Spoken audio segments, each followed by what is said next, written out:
Hello, everyone, and welcome back to the Premiership Quarter. Today, I'm going to be doing my Melbourne predictions for the 2024 season.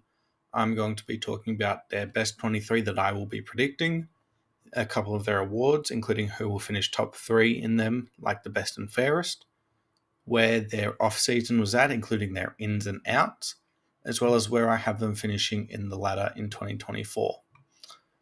Now, to talk about their backline, which I normally start with, it's pretty set. They've got May and Lever, who were the backbone for the last few years. It works. May, one of the best lockdown defenders, slightly undersized for what you would think, but he's such a big build that he's able to use that to his advantage and minimize his weakness of potential of that being undersized. And then Lever he's had a bit of a down year the last couple of years compared to his 2021 form, where he was spectacular. But he can get back there. He's shown signs of getting back to that. It's not like he's lost it completely, and they just work perfectly in tandem. There's been rumours that Tom McDonald has been training as a defender, and with Joel Smith now being basically ridden out for the season with the new staff, I think Josh Shackey is not up to that level, and that really only leaves them with Tom McDonald as the other option. So I've got him in the team. Now, in terms of their mid-small, it's Trent Rivers. I'm a huge fan of this guy. I think there's absolute potential for him to move into the midfield and get more inside midfield centre bounce attendances this season. He has got great size. He's got great speed, and I think his decision making is pretty good. It's certainly better than some of the other players in the team. And then their more lockdown is McVee. Pretty good young player, had a good season last year and should only improve. And then Christian Salem, he struggled with injury after 2021, but he is a dangerous kick with his left. He can be caught out at times in 1v1 situations and is not the most defensive minded, but with the system they play, it works with him, and he just needs to get back to that form. So, in terms of their wingers, Ed Langdon, arguably the best runner in the league. He has been for the last few years as well. And then Lockie Hunter. Whatever your thoughts are on him and how he plays, it doesn't take away from the fact that he's still a good player. Is he necessarily a premiership winger? I think he is, or I think he can be. And with how the Demons like to play, he fits in pretty well. In terms of their forward line, I think the two keys are pretty obvious. Is Van Rooyen and Petty. They showed a lot of confidence in both of them in different ways. Van Rooyen, obviously, after playing, barely missed a game. He showed a lot of great signs. He didn't kick a lot of goals in every game, but he's just going to be super important for them in the future. He could he he might struggle in some games, but in others he'll excel. He's going to be a great forward in the future, and it's a big load for him to carry, and he might struggle at times. There's nothing wrong with that. But alongside Petty, it's definitely going to be tough. Petty has shown one good game, and for them to show the amount of confidence they did in him as a forward, it's it's questionable for sure. It was 6 goals against Richmond before he got injured, and there was a lot on offer from Adelaide, that's for sure. They were able to get McAdam in as a deal separately as well, which is pretty good from them. I think it's a good piece for them. But the amount of confidence they showed in Petty after one game, I'm not all sure he's going to actually work out as a forward. In terms of their midfield, I think is one of the best in the game. Bailey Frisch obviously had the injury towards the end of last season where afterwards Melbourne just struggled to score. They couldn't kick accurately, and their forward line, the delivery especially to anyone, was atrocious, and he just makes things click. It works with him, and I think he can be at least a 1A or 1B type as a key forward, essentially. And then in terms of their smalls, you've got McAdam, as I talked about. He's great in the air, surprisingly, as a small forward. He can really jump and get on people's shoulders. And I think if he does fit in well, it'd work wonders with him and Pickett. Pickett's more of that ground level uh, pack trailer in a sense, where if the ball gets knocked to ground, he'll be pouncing on it every time. He kicks goals from out of the blue. He just needs to be kicking more accurately. And then Cade Chandler, I really like. He had a good season last year.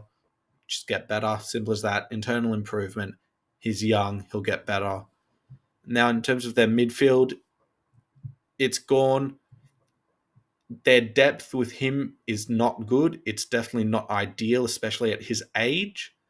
And I think with how Geelong played with some of their elders, you could call them, in 2022, resting Selwood and Dangerfield as often as they can, I think that would be best if they could have done it with Gawn, but they won't be able to now. So it's a big burden for him to carry. But we probably will be getting the best out of Max in a lot of games this season. Then you've got Viney, Petrarca, and Oliver. Viney, we know what we're going to get out of. He's a bull. That's what you need to know.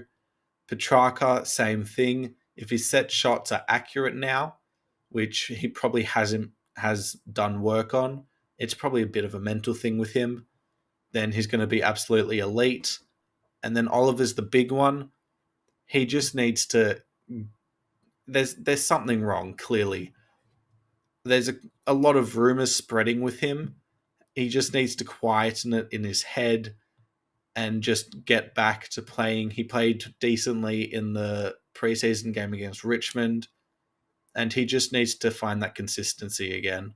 To be able to play every game will be huge with him.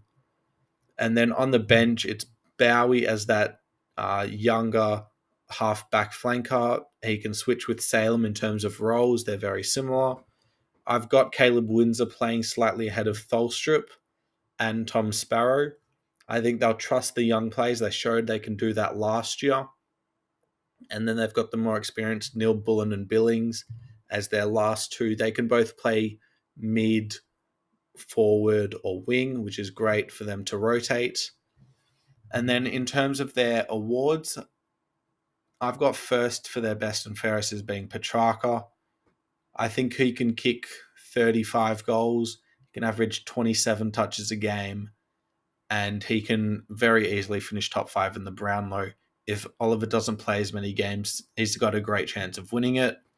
Second, I've got Gawn simply because of the extra load he'll have to carry. I think the coaches will reward that because Tom Fullerton and Josh Shackey are not good enough as backup ruckmen.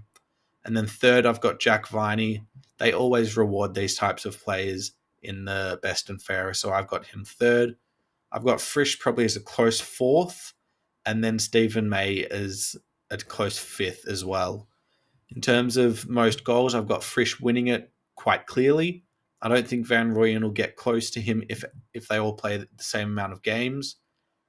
And then third, it's a toss-up really between Cozzy Pickett and Shane McAdam for me. Again, I don't trust Harrison Petty enough like what Melbourne do. And I think it'll be McAdam slightly because I think Pickett will be able to play a bit more midfield time as well, especially if Oliver's not able to play. In terms of their most improved, I have Shane McAdam. Whether he improves actually isn't really what I'm talking about here. It's more so the media and how much he'll be represented in terms of success and how much he can provide to the team. In Adelaide, he wasn't really talked about too much. He had a lot of off-field stuff that he had to deal with. And I think in Melbourne, maybe it quiets down. Obviously, they've got a lot of stuff from their own players to deal with. But if he is able to keep it quiet, then he can have a great season. And I think in the Melbourne media, it will definitely help him improve in terms of who knows him and how his game is represented.